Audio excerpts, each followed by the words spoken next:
तो वित्त मंत्री निर्मला सीतारमण ने बजट 2021 पेश कर दिया है। कोरोना काल में पेश हुए इस बजट में सरकार ने कई कड़े फैसले किए हैं। सरकार ने पेट्रोल पर ₹2.5 और डीजल पे ₹4 एग्री सेस का प्रस्ताव रखा है। इसके साथ ही इंश्योरेंस सेक्टर में एफडीआई की लिमिट को 49% से बढ़ाकर के 74% किया गया है। बजट में मिडिल क्लास खाली हाथ रहा है। सरकार ने इनकम टैक्स के स्लैब में कोई बदलाव नहीं किया है, ना ही किसी तरह की कोई छूट दी है। हालांकि किफायती घर खरीदने वालों को ब्याज में 1.5 लाख रुपए की एक्स्ट्रा छूट का जो समय है वो 1 साल से बढ़ाकर मार्च 2022 तक कर दिया गया है। 75 साल से ज्यादा उम्र वाले पेंशनर्स को इनकम टैक्स रिटर्न फाइल करने में भी छूट दी गई है। तो कुल मिलाकर के आज बजट की ये बड़ी बातें देखने को मिली हैं।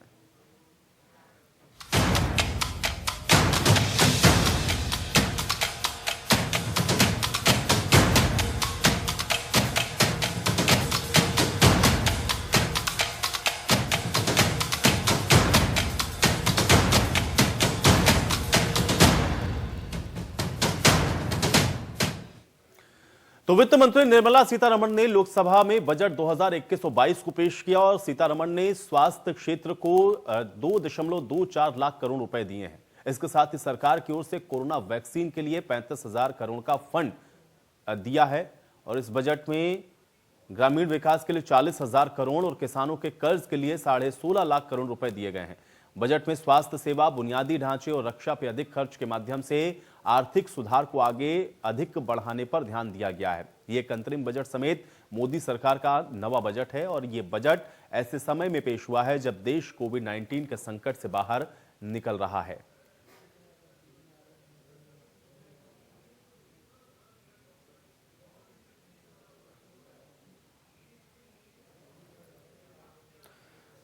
तो नए भारत को आत्मनिर्भर बनाने वाला यह बजट है और आपको बता दें कि हालांकि इसके अंदर जो तमाम प्रोविजंस किए गए हैं उसकी अभी डिटेल्ड इंफॉर्मेशन आप देख रहे थे कि वित्त मंत्री के द्वारा बाकायदा प्रेस कॉन्फ्रेंस करके भी दी जा रही थी, लेकिन खासतौर से जो मिडिल क्लास है उसको लेकर के इसके अंदर बढ़िया प्रावधान नहीं हुए, उचित उनका इसके अंदर ख्याल नहीं रखा गया। इस तरीके की बातें जरूर कही जा रही हैं, लेकिन इन सवालों का भी जवाब वित्त मंत्री के द्वारा दिया जा रहा था।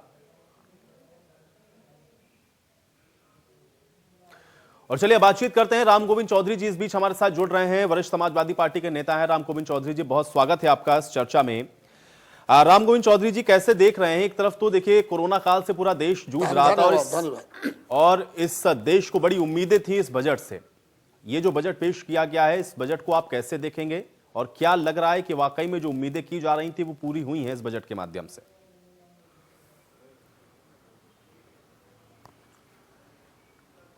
आज जो बजट पेश माननीय केंद्रीय वित्त मंत्री जी ने पेश की है उससे मध्यम वर्ग के लोगों को, किसानों को, बेरोजगार नौजवानों को, गरीब लोगों को, मजदूरों को बड़ा ही निराशाजनक बजट ये लगा है।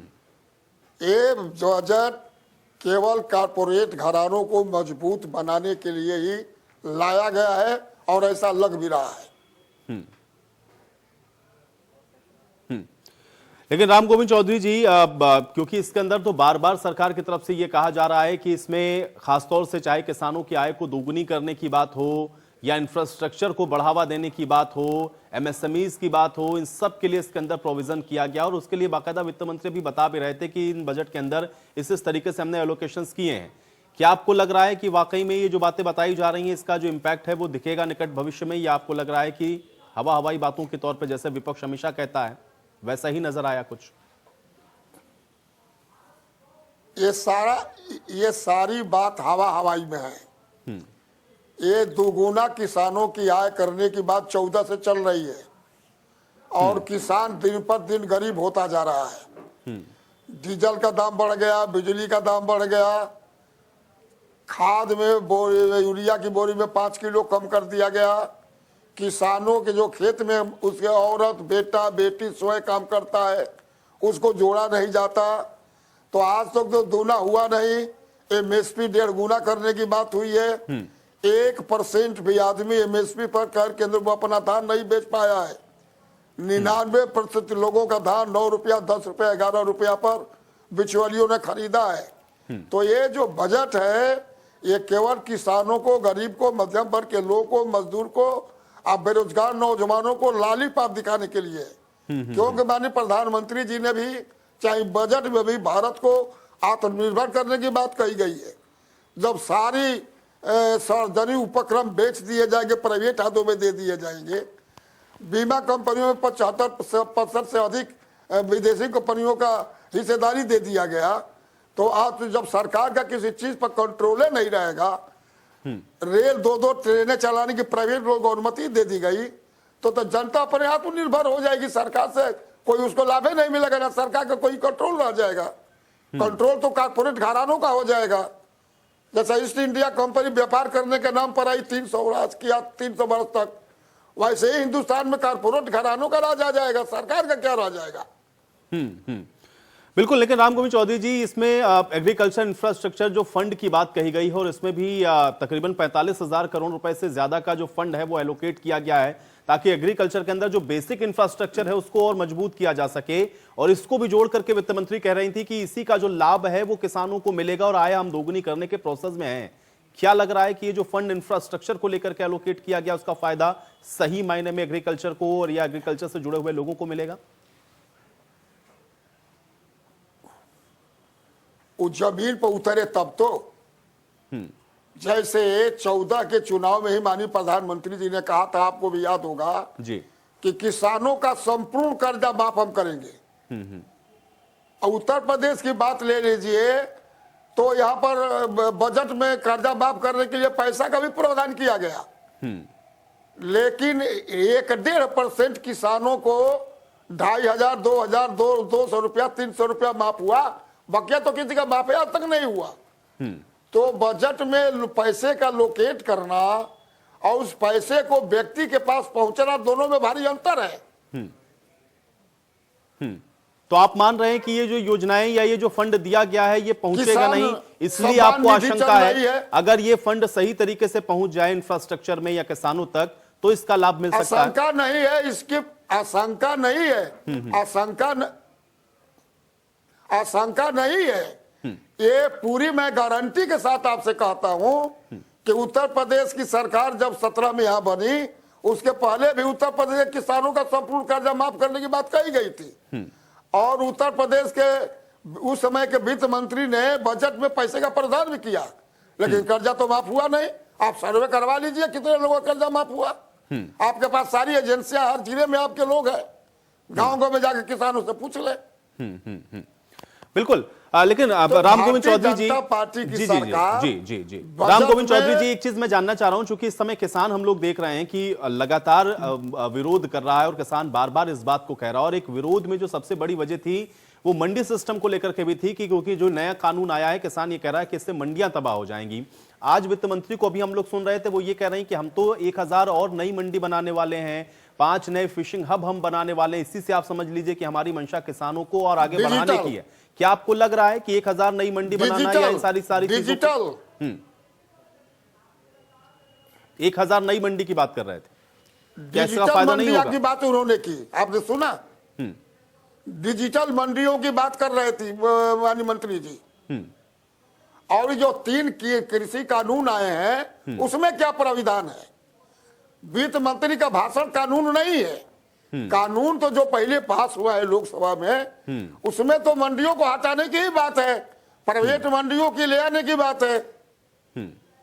तो इनके कथनी या करनी में बहुत अंतर में, जमीन आसमान का अंतर है। जो कहते हैं वो करते नहीं, और जो करते हैं उसको कहते नहीं। तो ये भरोसा कैसे होगा? क्योंकि भाई वित्त मंत्री की तरफ से जब भी बजट पेश होता है, राम गोविंद जी, चाहे किसी भी पार्टी की सरकार हो, वित्त मंत्री जब बजट पेश करता है तो जनता तो यही उम्मीद करती है ना कि हमको ये जो एलोकेट हुआ है इसका हमको फायदा मिलेगा।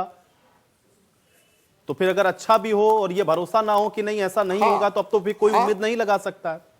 राम गोविंद चौधरी जी, आप देखिए ना, उन्होंने पढ़ा कि वरिष्ठ नागरिक को हम कर में छूट देगी, और उम्र का प्रतिबंध लगा दिया 75 वर्ष से ऊपर। वरिष्ठ नागरिक की परिभाषा है 60 वर्ष से ऊपर, और उसमें प्रतिबंध लगाया 75 वर्ष से ऊपर। तो बताइए कि 75 वर्ष से ऊपर कितने लोग होंगे?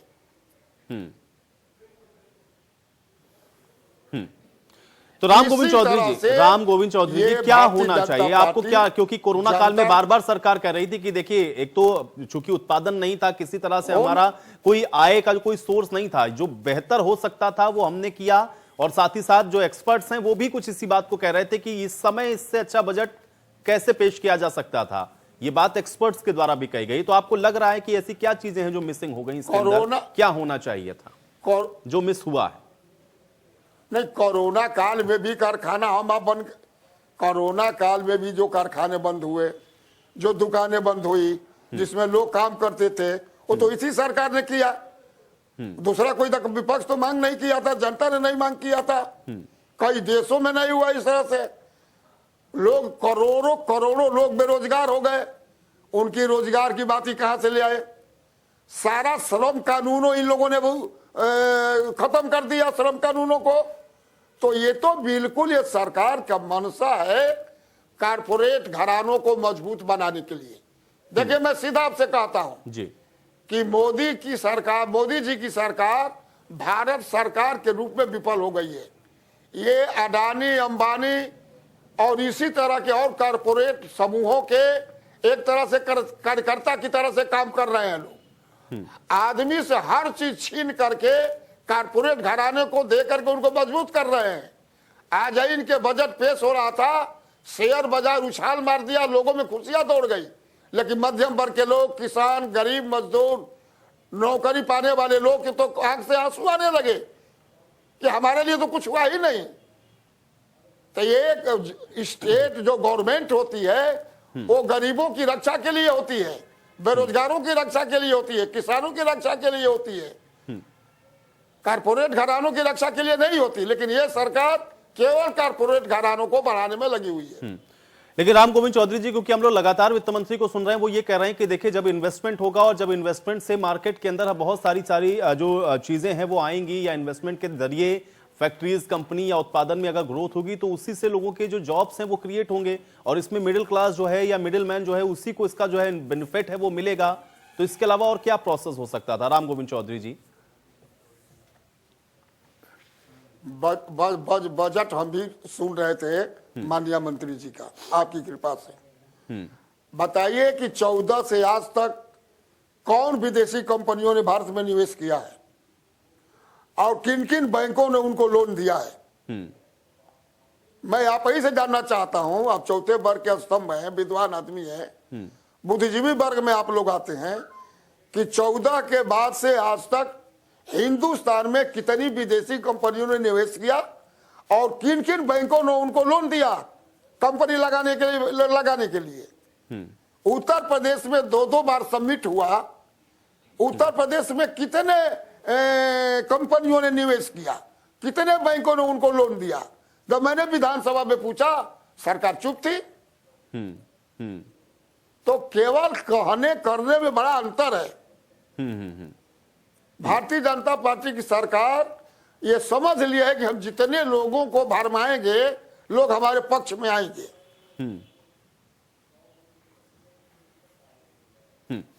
राम गोविंद चौधरी जी, एक चीज मुझे और बताइए, चूंकि इस बार ये जो बजट है, जितना भी लोगों की समझ में अभी आया है, या फिर वित्त मंत्री की भी बात को अगर हम माने या प्रधानमंत्री की भी बात को माने, तो ये कहा गया कि ये स्वास्थ्य के ऊपर पूरी तरीके से फोकस्ड है, और जो स्वास्थ्य व्यवस्थाएं हैं उसको इससे बूस्ट मिलेगा, उसके अंदर जो तमाम नई सुविधाएं हैं वो डेवलप होंगी।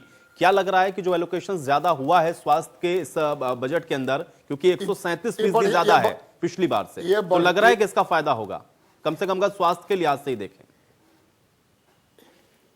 ये बढ़िया बात है, स्वास्थ्य सेवाएं मजबूत हो, ये बढ़िया बात है। लेकिन वो पैसा जो दिखाया गया है उस स्वास्थ्य सेवाओं में खर्च हो तब ना। आप अपने कर्मचारी अधिकारी लोगों से पूछ लीजिए कि लखनऊ के सरकारी अस्पतालों में पैरासीटामॉल छोड़े कोई दवा है क्या है? तो कथनी और करनी में यही मैं कह रहा हूं, बजट पास कर देना, पैसे का आवंटन कर देना, बजट भाषण में बढ़िया बढ़िया बात कह देना, ये अलग बात है। और उस पैसे का समुचित जिसके हित में किया उसका प्रयोग करना, ये अलग बात है। ये सरकार नहीं कर पा रही है। किसानों का आय दुगुना 14 से कर रही है। लगातार किसान गरीब होता गया। उल्टा क्या हुआ, बिजली का रेट बढ़ा दिया गया, चाहे घर का हो चाहे ट्यूबवेल का हो जी। डीजल का दाम बढ़ा दिया गया। किसान यूरिया का 5 किलो कम कर दिया गया और दाम बढ़ा भी दिया गया। तो किसान तो बर्बाद हो रहा है। और जब आंदोलन का धरना पर बैठा है तो उसको खालिस्तानी, पाकिस्तानी, आतंकवादी, देशद्रोही का संज्ञा सरकार दे रही है अपने ही किसान को, जो अन्नदाता है, जो अन्न में भगवान का अंश माना गया है। और जो अन्न पैदा करता है उसमें भगवान का अंश नहीं है क्या? तो इतना जलील क्यों किसानों को किया जा रहा है? क्यों नहीं उनकी तीनों मांग ले जा रही है? अगर किसानों के हित वाली ये सरकार है तो किसान कह रहा है कि तीनों कानून वापस ले लीजिए, एमएसपी का कानूनी दर्जा दीजिए। क्यों नहीं सरकार कर रही है? क्या कठिनाई है? किसका दबाव है? कारपोरेट घरानों का दबाव है। इसलिए मैं आपसे आग्रह कर रहा हूं कि ये सरकार न मध्यम वर्ग, न किसान, न मजदूर, न बेरोजगार लोग, नौजवान, ये केवल हित देख रही है कारपोरेट घरानों की। क्योंकि कारपोरेट घराना ही तो फंड देते हैं चुनाव लड़ने के लिए पार्टियों को। किसान तो देगा नहीं, बेरोजगार तो देगा नहीं, मध्यम वर्ग के लोग देंगे नहीं। इसलिए सारा इनका हित जो है कारपोरेट घरानों के साधने में है। बिल्कुल। लेकिन राम गोविंद चौधरी जी, मुझे बताइए, अब थोड़ा सा उत्तर प्रदेश के बारे में भी बात करते हैं, क्योंकि अब तो देश का बजट आ गया और प्रदेश का आना भी बाकी है। इस बजट को देखते हुए क्या प्रदेश के अंदर आने वाले बजट से आपको उम्मीदें लग रही हैं? क्योंकि आप तो सीधे तौर पर मंशा पर ही सवाल खड़े कर रहे हैं कि एग्जीक्यूट करेंगे कैसे? भले ही घोषणाएं कर दें, लेकिन लाभ जनता तक पहुंचेगा कैसे? तो क्या उम्मीद करें प्रदेश के इस बजट से? एक तो आप तो एक चालू कहानी, एक प्रचलित कहानी है, आप सुने ही होंगे कि बड़े मियाँ तो बड़े मियाँ, छोटे मियाँ सुबहान अल्लाह। वही हालत होगी यहाँ। कभी बजट आएगा तो पूछिएगा, आप बजट भाषण मेरा होगा ही उस पर, और आपके लोग वहां रहेंगे लखनऊ में असेंबली की कार्रवाई में। बिल्कुल। एक चीज राम गोविंद जी, और मैं एक चीज और थोड़ा सा जानना चाह रहा था, क्योंकि अभी अखिलेश जी का मैंने 3 बजट पास किया। जी जी जी जी जी राम गोविंद जी कंप्लीट करें, मैं आता हूं सवाल पे अपने। मैं ये कह रहा हूं कि भाई मैंने विधानसभा में पूछा, आपके लोग भी थे कि भाई 3 बजट आपने पास किया, 3 अनुपूरक पास किया, वो पैसा गया कहां? सरकार के पास कोई जवाब नहीं था। मैंने पूछा कि 1 यूनिट अखिलेश यादव जी मुख्यमंत्री के बाद आपकी जब से सरकार आई है 1 यूनिट बिजली पैदा किए हो तो बता दीजिए। सरकार चुप थी। एक कोई अपने फंड से सड़क बनाया हो तो बता दे। एक कोई अपने फंड से, सरकारी फंड से, बजट के पैसे से कोई मेडिकल कॉलेज बनाया हो तो बता दे। एक कोई गंगा पर, जमुना पर, घाघरा पर, सरजू पर, किसी नदी में पुल बनाया हो तो बता दे। तो आखिर में पैसा, बजट में पैसा का प्रावधान करना, चाहे केंद्र सरकार हो चाहे प्रदेश सरकार हो, वो पैसा जब तक जिस काम के लिए लाट लोग करते हैं वो काम पूरा ना हो तो इस बजट भाषण पढ़ने से पैसे के एलोकेट का क्या मतलब निकलता है? राम गोविंद चौधरी जी, अभी अखिलेश जी का मैं एक ट्वीट पढ़ रहा था जिसमें उन्होंने ये कहा कि जहां चुनाव है वहां के लिए ही बजट है, इसको आप चुनावी बजट कह सकते हैं। ऐसा क्यों लगा आप लोगों को ये बजट देख करके कि ये चुनावी बजट है?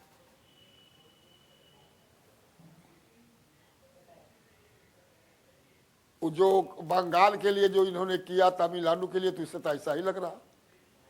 आपको याद है कोरोना काल में 24,000 करोड़ का पैकेज दिया प्रधानमंत्री जी ने।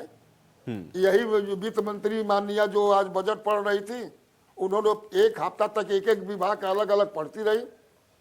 वो पैसा किसको मिला, कहां गया? सूचना के अधिकार से भी लोगों ने मांगा तो कुछ पता ही नहीं चला। बिहार का चुनाव, अभी जो चुनाव, इसके पहले जो चुनाव हुआ रहा था, हजारों करोड़ का उन्होंने पैकेज दिया, आज तक बिहार में नहीं गया। तो ये डपरसंखी लोग हैं, झूठी घोषणाएं करते हैं, बजट में पास करके लोगों तक पहुंचाते नहीं है, झूठा आश्वासन देते हैं, लोगों को ठगते हैं और जनता को भ्रम में डाल करके केवल 24 घंटा इसी दिमाग में खर्च करते हैं कि कैसा जनता को ठग के वोट ले लिया जाए। और जनता के विकास से मतलब है, गरीबी रेखा से नीचे रहने वाले लोगों को गरीबी ऊपर उठाने से मतलब है, न देश की न प्रदेश की आर्थिक स्थिति सुदृढ़ करने से मतलब है। अब तो माननीय प्रधानमंत्री जी कह ही रहे हैं कि भारत आत्मनिर्भर बने, कह दिए हैं। और जब सारा चीज जो सरजी उपलब्ध लाभ चलिए। हुई है उसको भी हम बेच दे रहे हैं। राम गोविंद चौधरी जी, सारा चीज ठीक है। प्राइवेटाइजेशन हो राम गोविंद जाएगा, चौधरी जी देखिए, सरकार का चीज पर निरंतर नहीं रह जाएगा तो सरकार बिल्कुल। किस बात की कहलाएगी। नहीं बिल्कुल। राम गोविंद चौधरी जी, अभी तक देखिए आपने जो जवाब दिया, सारा कंट्रोल तो जो आपने जवाब दिया नेता नेता प्रतिपक्ष के तौर पे जो आपने बात कही उस बात को मैंने सुना, लेकिन राम गोविंद चौधरी इस बजट को कैसे देख रहे हैं? क्या एक भी चीज ऐसी नहीं इस बजट के अंदर आपको लगी जिसको आप कह सकें कि सकारात्मक है, नेता प्रतिपक्ष से इतर राम गोविंद चौधरी जी? नहीं, मैं ये कह रहा हूं श्रीमान, सकारात्मक तो दिखाई देता है लेकिन वो सकारात्मक होता नहीं है, यही मैं कह रहा हूं आपसे। मतलब आप मान रहे हैं कि अगर बजट के अंदर चीजें सकारात्मक अच्छी एक हैं, साल लेकिन में हो जाएगा, उसके फिर उसके अगली बार बजट एग्जीक्यूशन पेश पर आपको करिए, सवाल है कि वो फिर आप इंप्लीमेंट हमसे नहीं हो पूछिएगा, मैं पाएंगे, आपको बताऊंगा। वो इंप्लीमेंट नहीं हो पाएंगी, ये आपका एतराज है। लेकिन आप मान रहे हैं कि इस बजट के अंदर कुछ चीजें हैं जो अच्छी हैं, अगर हो जाए तो बेहतरी हो सकती है, ये मान रहे हैं कम से कम राम गोविंद चौधरी जी? ये तो मैं मान रहा हूं, लेकिन केवल मानने के लिए मान रहा हूं। ये केवल मानने के लिए मान रहा हूं क्योंकि मैं देख चुका हूं। हम लोग शुद्ध गांव देहात के रहने वाले लोग हैं जी। हम आज भी गांव में जाते, विरोध पक्ष के नेता हूं इसलिए मैं नहीं कह रहा हूं। मैं इस देश का एक नागरिक भी हूं। मैं इस देश का एक नागरिक भी हूं। नागरिक के बाद नेता विधायक हुआ, विधायक के बाद नेता विरोधी दल हूं। पहले सबसे पहले जिम्मेदारी मेरी जनता की है। नहीं बिल्कुल ठीक है राम गोविंद चौधरी जी, और जिम्मेदारी है जनता की, नेता प्रतिपक्ष होने के नाते भी आपको जो लगा आपने जो असेस किया उस बात को रखा। फिलहाल अपना समय निकाला, आपने इस चर्चा का हिस्सा बने, आपका बहुत शुक्रिया। तो हालांकि आज वित्त मंत्री के द्वारा इस बजट को पेश किया गया, नेता प्रतिपक्ष राम गोविंद चौधरी को भी आपने सुना, वो ये इस बात को बार बार दोहराते हुए नजर आए कि बजट के अंदर चीजें अच्छी हैं, लेकिन इंप्लीमेंट अगर वो हो जाएं तभी इसका फायदा होगा। इस बात को राम गोविंद चौधरी की तरफ से कहा गया।